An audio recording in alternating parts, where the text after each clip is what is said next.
तो दोस्तों आप सभी का स्वागत है हमारे चैनल कोडिंग मोनास्ट्री पे। और जल्दी से हम लोग अब चैप्टर 9 पे चलते हैं। HTML का हमारा आखिरी चैप्टर है।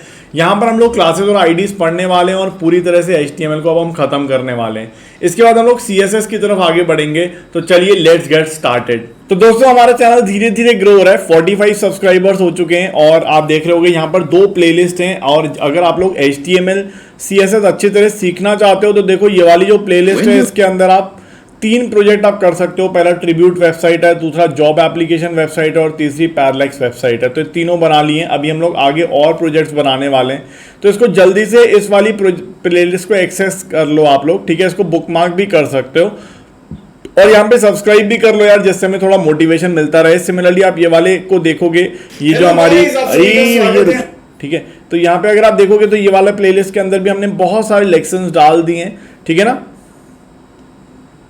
ठीक है, सो अगर आप देखोगे तो एक वीडियो हिडन इसलिए क्योंकि अभी तक वो उसका थंबनेल बन के नहीं आया मेरे पास, तो वो आ जाएगा तो यहाँ पे वो बन जाएगा, ठीक है। तो यहाँ पे अगर आप देखोगे तो ये बहुत सारे हमने कवर किए और अब हम लोग आगे बढ़ रहे हैं और लेसन नंबर 9 की तरफ आगे बढ़ते हैं। आप इसको भी एक्सेस कर लो यार और अपने चैनल को भी सब्सक्राइब कर लो, ठीक है। चलिए तो कंटिन्यू करते हैं। अपन अपने VS कोड पर चलते हैं। VS कोड हमारा खुला हुआ ही होगा और हम लोग अपने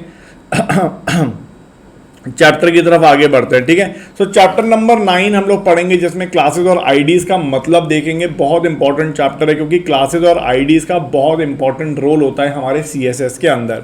तो अगर आपको CSS अच्छे से पता होना चाहिए, अगर CSS अगर अच्छे से पढ़ना है तो क्लासेस और आईडीज अच्छे से हमें पता होना चाहिए, ठीक है। तो चलते अपने VS कोड पर। लेसन नंबर 8 खुला हुआ है तो लेसन नंबर 8 को बंद कर देते हैं, ठीक है ना। ओपन फोल्डर कर देते हैं। ये देखो हमारा VS कोड वाला वो है, तो यहाँ पे हम क्या करते हैं, एक न्यू फोल्डर क्रिएट कर लेते हैं।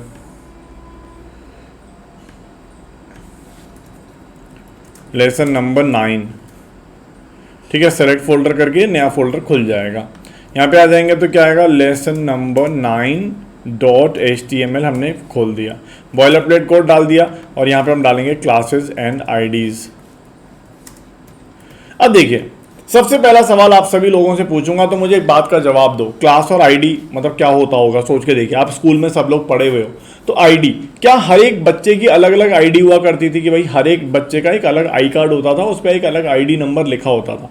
तो वैसे ही यहाँ पर आईडीज होती हैं। आईडीज मतलब आईडीज और क्लासेस होते क्या है। सबसे पहले अगर मैं बात करूँ भाई ये होता क्या है ये, तो एक्चुअली ये किसी भी एलिमेंट को नाम देने के लिए या फिर किसी भी एलिमेंट को टारगेट करने के लिए, ठीक है ना। So IDs and classes are used to target the element, target any element, किसी भी एलिमेंट को टारगेट करने के लिए। अब जैसे फॉर एग्जांपल आप किसी एलिमेंट की डिजाइनिंग करना चाहते हो, किसी एलिमेंट को जावास्क्रिप्ट में यूज करना चाहते हो कि भाई इस एलिमेंट के संग ऐसा होना चाहिए जब अगर हम कुछ बटन क्लिक करें, तो वहां पे जावास्क्रिप्ट का यूज आता है कि भाई जब आप ये बटन क्लिक करो तो इस एलिमेंट का कलर चेंज हो जाए, या इस एलिमेंट का जो पूरा टेक्स्ट है वो बोल्ड हो जाए, या इस एलिमेंट का जो टेक्स्ट है वो सेलेक्ट हो जाए। ऐसे करके जो भी आप करोगे तो वो जावास्क्रिप्ट के माध्यम से होगा। तो अगर हमें किसी भी एलिमेंट को पे एक्शन लेना है तो तब हमें उस एलिमेंट को आईडी या क्लास देकर इस्तेमाल करना होगा, ठीक है। अब आईडी और क्लास में अंतर क्या होता है, सबसे पहले समझ में आ गया। आईडी और class use to target an element, कि भाई हमें अगर किसी भी एलिमेंट को स्पेसिफिकली टारगेट करना है तो हम आईडीज और क्लास का यूज करते हैं। अब जैसे हम कॉलेज के अंदर या स्कूल के अंदर पढ़े हुए हैं तो आईडीज आर यूनिक, ठीक है। आप किसी भी देखो दोनों तरह से यूनिक है ये। कैसे, जो आईडी का नाम है वो आप किसी एक एलिमेंट को दे सकते हो और एक एलिमेंट को सिर्फ एक आईडी दे सकते हो। दोनों बातें लिखूंगा यहाँ पे, दोनों बातें इंपॉर्टेंट हैं कि भाई एक एलिमेंट का, one element can have only one ID and जो आईडी अलॉट हो चुकी है वो किसी और को अलॉट नहीं होगी। ID allotted can not be allotted to anyone else या टू अदर एलिमेंट, किसी और एलिमेंट को नहीं दी जा सकती है वो आईडी, ठीक है। लेकिन क्लासेस क्या होती हैं, जैसे फॉर एग्जांपल आप कहोगे अगर क्लास 10th की बात करूं मैं, तो क्लास 10th के अंदर करीब 100 बच्चे होंगे फॉर एग्जांपल किसी स्कूल के अंदर। तो अगर क्लास 10th में 100 बच्चे हैं तो इसका मतलब उन सब की एक ही क्लास है, तो इसका मतलब हम किसी भी एक एलिमेंट को, याद रखिएगा, किसी भी एक एलिमेंट को मोर देन वन क्लास दे सकते हैं। मतलब एक एलिमेंट को 3-4 क्लास भी दे सकते हैं। जैसे फॉर एग्जांपल एक बच्चा है, वो केमिस्ट्री की ट्यूशन भी लेता है, फिजिक्स की ट्यूशन भी लेता है, बायोलॉजी की भी लेता है और मैथ्स की भी लेता है। तो चारों की ट्यूशन लेता है वो, तो चारों क्लासेस में जाता है वो, ठीक है, चारों क्लासेस में जाता है। और साथ में फॉर एग्जाम्पल मैथ्स की जो ट्यूशन ले रहे हैं वो 10 बच्चे हैं, तो ऐसा भी हो सकता है कि भाई एक क्लास हमने 4-5 एलिमेंट को दे रखी हो। तो यहाँ पे 2 बातें आपको पता होनी चाहिए, किसी एक एलिमेंट को हम एक से ज़्यादा क्लास दे सकते हैं और एक क्लास किसी ज़्यादा एलिमेंट को दे सकते हैं, ठीक है। इसका क्या मतलब है आप लोगों को फिर से एग्जाम्पल से बताऊंगा, ठीक है ना। सो एक एलिमेंट को मोर देन वन क्लासेस दे सकते हैं, ठीक है ना, एंड एक क्लास मोर देन वन एलिमेंट को दे सकते हैं, ठीक है ना। ठीक है, समझ में आ गया। आईडी और क्लास का डिफरेंस क्या है? आईडी सिर्फ एक को दी जाएगी और जो आईडी एक को दे दी वो फिर किसी और को नहीं दी जाएगी। लेकिन एक एलिमेंट को मोर देन वन क्लास दे सकते हैं और फिर अगर हम बात करें एक क्लास मोर देन वन एलिमेंट को भी दी जा सकती है, ठीक है ना। चलिए, तो ये बात हमने देखी, इसको मैं कमेंट आउट कर देता हूं और यहां पर हम लोग देखते हैं, ठीक है ना। सो अगर हम बात करें, जो मैंने बात बताई आपको वही चीज यहां पे लिखी हुई है। HTML class attribute is used to specify a class for a HTML element.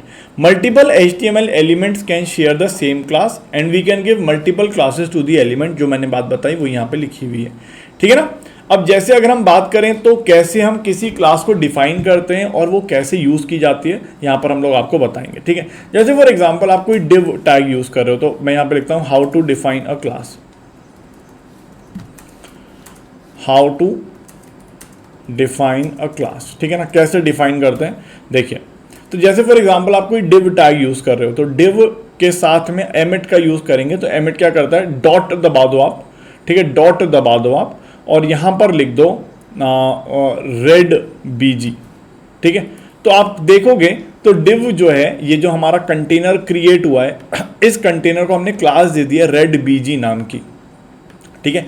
ऐसे आप अगर कोई और फॉर एग्जांपल हेडिंग देना चाहते हो, तो आप हेडिंग अगर दोगे, फॉर एग्जांपल H1 आप दे रहे हो, तो H1 के अंदर आप देते हो, फॉर एग्जांपल आप इसको क्लास देना चाहते हो, सेम क्लास देना चाहते हो, ठीक है, रेड बीजी।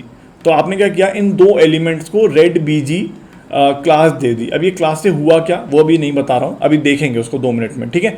उसके बाद जैसे फॉर एग्जांपल आप चाहते हो कि भाई हमने कोई पैराग्राफ टैग यूज़ किया और पैराग्राफ के अंदर भी आप चाहते हो कि भाई हम जो क्लास यूज करें वो रेड बीजी यूज करें, तो भी आप देखोगे कि भाई इन सब की सेम क्लास है। आप देख लो ये तीनों एलिमेंट की सेम क्लास दी है हमने, एक ही क्लास दी है इसके अंदर, ठीक है ना। अब क्या होता है जैसे फॉर एग्जांपल आप एक एलिमेंट को मोर देन वन क्लास भी दे सकते हो, ठीक है ना। So we can give more than one class to a element, ठीक है ना। एक एलिमेंट को आप मोर देन वन क्लास दे सकते हो। कैसे दे सकते हो वो भी देख लेते हैं। तो मैं इसको पहले तो वो कर देता हूँ, ठीक है, कमेंट आउट कर देता हूँ। और यहाँ पे अगर आप देखोगे, जैसे फॉर एग्जांपल आप देना चाहते हो एक डिव को 3 से 4 क्लास देना चाहते हो, तो अब वैसे तो आप कैसे करोगे कि सर डिव दे दो और एंटर दबा दो। तो इसके पास आप यहाँ पे फिर क्लास लिखो और इसके अंदर हम देना चाहते हैं एक रेड बीजी क्लास देना चाहते हैं, स्पेस फॉर एग्जांपल कोई और दूसरी आप देना चाहते हो, क्लास का नाम कुछ भी हो सकता है जो आपको मन करे, कोई टेंशन वाली बात नहीं है। आप क्लास देना चाहते हो ओफो, अरे यार, ठीक है, आपने कोई क्लास बना रखी है ओफो क्लास, ठीक है। आपने कोई क्लास बना रही है फिजिक्स क्लास, आपने कोई क्लास बना रखी है केमिस्ट्री क्लास, ठीक है। तो इस तरह से आप अलग अलग क्लासेस दे सकते हो। कैसे दे सकते हो, क्लास यहाँ पे लिखो और यहाँ पर आप स्पेस दे दे के जितनी भी क्लासेस आप लिखते चले जाओगे वो क्लासेस इसको मिलती चली जाएंगी, इस एलिमेंट को, ठीक है। तो इस तरह से हमने ये क्रिएट किया। अब इससे होता क्या है, जल्दी से आप लोगों को थोड़ा सा बताता हूँ, वो लेकिन CSS का पार्ट है।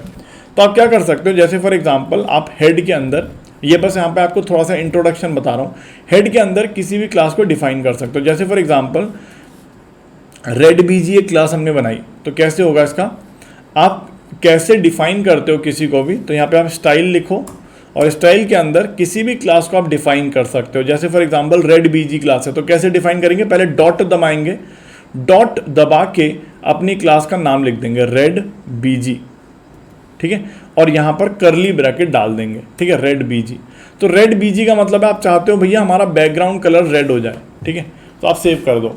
अब जैसे यहाँ पे मैंने कुछ भी लिखा, फॉर एग्जांपल मैंने लॉरेम लिखा और H1 के अंदर मैंने लिखा कुछ भी, क्या लिख सकते हैं, लॉरेम 8 कर देता हूँ, ठीक है, तो छोटा आ जाएगा। और नीचे मैं डालता हूँ लॉरेम 34, ऐसे करके डाल दिया, ठीक है, लॉरेम 34। अब अगर मैं सेव करूंगा और इसको गो लाइव करूंगा तो आप देखोगे कि भैया तीनों का रेड बैकग्राउंड आ चुका है, ठीक है, तीनों को रेड क्लास मिल चुकी है। मैंने यहाँ पे रेड क्लास को डिफाइन कर दिया कि भैया बैकग्राउंड तुम रेड कर दो, बैकग्राउंड रेड कर दो। तो आप देख रहे हो कि मैंने बस एक कमांड यहाँ पर दिया और इस कमांड से आप देख रहे हो तीनों जिन जिन लोगों को जिन एलिमेंट्स को रेड बीजी क्लास मिली थी उन सबका बैकग्राउंड रेड हो गया। तो इस तरह से हम क्या कर सकते हैं, हमने एक क्लास डिफाइन कर दिया और जिस भी एलिमेंट का आपका बैकग्राउंड कलर रेड चाहिए तो बस आप उन सबको ये क्लास देते चले जाओ। तो ये आपको बहुत हेल्प करता है अपनी डिजाइनिंग में, ठीक है। आप चाहते हो कि भाई नहीं सबका कलर मुझे कुछ और चाहिए यार, मुझे तो ग्रीन कलर चाहिए, तो आप इसका यहाँ पे ग्रीन कलर चेंज करोगे, आप सब जगह आप देखोगे ग्रीन कलर हो जाएगा, ठीक है। आप चाहते हो कि भाई आपका जो कलर है, टेक्स्ट का जो कलर है वो व्हाइट हो जाए, तो आप देखो सबका यहाँ पे करूंगा तो सबका वाइट हो जाएगा। तो इस तरह से आप अपनी डिजाइनिंग में हेल्प करते हो, बहुत ज़्यादा करते हो। इसको हम लोग देखेंगे जब हम लोग CSS पढ़ेंगे। बस यहाँ पे मैंने आपको बताया क्लास, हम एक क्लास बहुत सारी एलिमेंट को दे सकते हैं और एक एलिमेंट को बहुत सारी क्लास भी दे सकते हैं, जैसे आप देख रहे हो यहाँ पर, ठीक है। अब हर एक क्लास को डिफाइन करते जाओ, वो क्लास इसको मिलती चली जाएगी, ठीक है। सिमिलरली अब हम आगे चलें, आईडीज की बात करें तो how we define a ID, ठीक है। अब अगर हम आईडी को डिफाइन करना चाहते हो, कैसे डिफाइन करते हैं देखिए। अच्छा, यहाँ पे एक और चीज़ बताता हूँ, जैसे फॉर एग्जांपल आप यहाँ पर एक, जैसे मैंने यहाँ पे एमिट का यूज़ किया था, div डॉट समथिंग करके डालेंगे ना, तो हमारे को क्या मिलती है, div डॉट, जैसे फॉर एग्जांपल मैंने रेड बीजी लिख दिया, ठीक है, तो आपको ये मिल जाएगा। अगर फॉर एग्जांपल आप एक साथ बहुत सारी क्लासेस देना चाहते हो तो क्या करोगे, div डॉट, मैं देना चाहता हूँ रेड बीजी डॉट ओफो डॉट फिजिक्स, ऐसे करके डाल दूंगा, तो आप देखोगे एक साथ आपने बहुत सारी क्लासेस इसको दे दी। तो ये एमिट एब्रीविएशन का आप यूज कर सकते हो, ठीक है। और अगर हम देखें तो div जो है वो बाय डिफॉल्ट होता है, जैसे फॉर एग्जांपल आप div मत भी लिखो, डॉट रेड बीजी लिख दो, तो भी आपका एमिट जो है वो उसको div डॉट div बना देगा क्लास रेड बीजी, ठीक है। तो आप अगर सिर्फ और सिर्फ लिखोगे फॉर एग्जाम्पल डॉट ओफो, तो आपका वो एक div क्रिएट कर देगा ओफो क्लास वाला। तो ये एमिट एब्रीविएशन का आप यूज कर सकते हो, काफी हेल्पफुल रहता है। अब अगर हम आईडी का बात करें तो कैसे आईडी को डिफाइन किया जाता है, देखो आप div के अंदर चले जाओ, हम डॉट दबाते थे क्लास के लिए, यहाँ पे हैश दबाएंगे, हैश फॉर एग्जांपल आपने कोई क्लास क्रिएट करी है, सॉरी आईडी क्रिएट करी है, कुछ भी नाम ले सकते हैं, ठीक है। रोहन आपने आईडी क्रिएट करी है, रोहन, तो आप देखोगे रोहन नहीं आया, ये तो कुछ और ही आ गया, ठीक है। देखो यहाँ पे आ गया div आईडी रोहन। तो आईडी भी हम कैसे, यहाँ पर अब जैसे फॉर एग्जांपल मैंने लॉरेम लिख दिया और कुछ भी डाल दो, इसमें कोई टेंशन नहीं है, ठीक है। अब जब हमें इस वाले फॉर एग्जांपल इस वाले एलिमेंट की डिजाइनिंग करनी है तो आप क्या करोगे, अपने स्टाइल के अंदर चले जाओगे, ये तो यहाँ पर जैसे मैंने बताया था डॉट का मतलब क्लास होता है, हैश का मतलब रोहन, ठीक है, हैश का मतलब आईडी होता है। तो रोहन करके आप जो भी डिजाइनिंग यहाँ पर लिखोगे, जैसे फॉर एग्जांपल बैकग्राउंड कलर आप देते हो ये वाला, और कलर आप देते हो ब्लैक, या कलर आप देते हो फॉर एग्जांपल चलो ब्लू कर दो, ठीक है, सेव कर देते हैं। तो जो आपने यहाँ पर डिजाइनिंग दी है वो सिर्फ और सिर्फ इस वाले एलिमेंट को मिल जाएगी, ठीक है। सेव करते हैं, दिखाता हूँ मैं आप लोगों को, देखो इस वाले एलिमेंट को मिल जाएगी, ठीक है।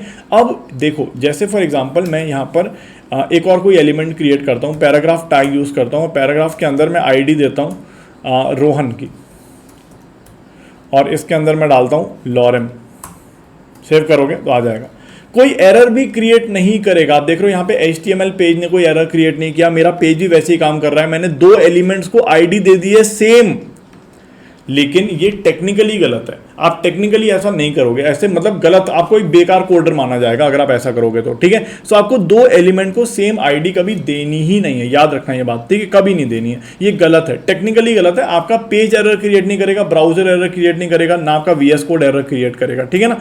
तो आप एक एलिमेंट को एक ही आईडी दे सकते हो, और जो आईडी क्रिएट होगी वो सिर्फ एक ही एलिमेंट को मिलेगी, किसी और को नहीं दे सकते।